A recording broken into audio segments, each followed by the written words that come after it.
When you're planning out this year's garden, you might have to make some drastic decisions from years past when you didn't plan. That's the situation that we found ourselves in this year. We took a crowded and overgrown food forest area we had planted and turned it into a sunny and productive space for food crops, making it the best use of our garden for our restaurant. I'll show you how and why we did it. So we started the Culinary Garden 12 years ago. We moved here to Sackville and we started planting in what was then basically a lawn and not kept up. So in the first few years, we established what the garden spaces would be, and we planted quite a few trees and shrubs.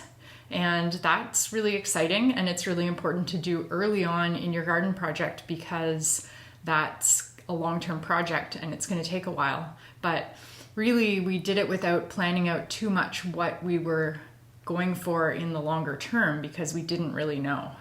So if we look at the layout of our garden, one whole area gets a lot of all-day sunlight in the summer. So it's a very productive area, very good amount of sun for heat-loving crops that we love to grow and eat. So this highly productive area was being shaded out by these 2 apple trees, and then these 2 haskap bushes as well were right in the way. So what we've decided to do is to actually take those haskap bushes out of there. So we cut them right back and then moved them to our house. And then the apple trees we took out. So these apple trees we planted as many as 8 years ago, and I counted the rings and could see about 8 rings there, which was pretty interesting. We also planted 2 pear trees. So these pear trees have now grown to be probably 20 feet tall or more, and they're highly productive. The last 3 years, we've got really good crops of pears out of them, which has meant we can use a lot fresh, but also preserve a lot.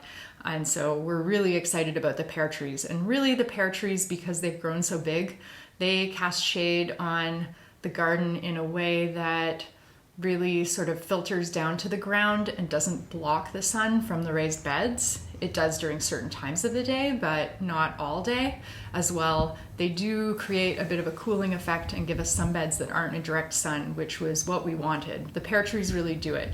And we also have a really beautiful espalier of apples that we planted at the same time. So the espalier is an intensive kind of pruning where it's all pruned in 2 dimensions right against a beautiful brick wall. So that espalier is really going to be the focus of our apple growing. We're going to get some fruit off that, but again, it's more about the apple blossoms, the pollinating insects, and then, some fruit would be a good bonus, and we'll continue to try to use organic methods to control the connelly moth problem that we have.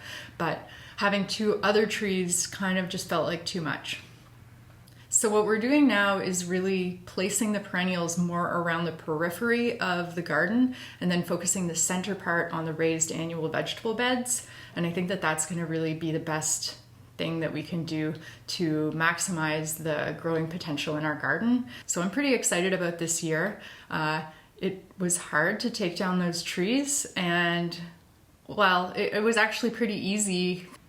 So we just chopped down all the tiny little branches and threw them to the ground to just decompose as mulch. And then the rest of it we cut up into sized pieces that we could use for a smoker. So we'll have some beautiful apple wood that we can use for smoking meat.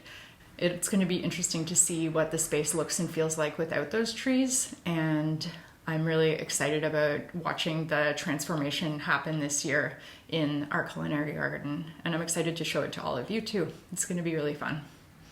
So it really feels to me like this renovation that we did of this part of the garden was worth it.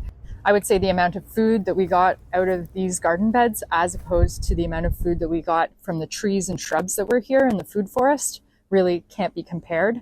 In terms of uniqueness, it's good to have those kinds of trees and shrubs around, and I really enjoy them, but we've moved a lot of the perennial berry bushes and herbs to the outside of the garden and then focus the energy on the inside of the garden on these vegetable crops that are a lot more high yielding.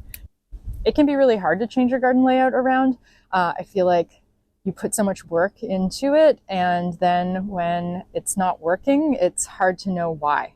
It's easy to think that maybe it's something that you're doing wrong, maybe it's something that is out of your control, but really a lot of the time the layout is so important because the plants have specific needs, and if you're trying to grow them somewhere where they don't get enough sun, or they don't get enough water, or they don't have rich enough soil, then anything that you can do, no matter how much pampering and how much care you put on them, you can't give them more sunlight.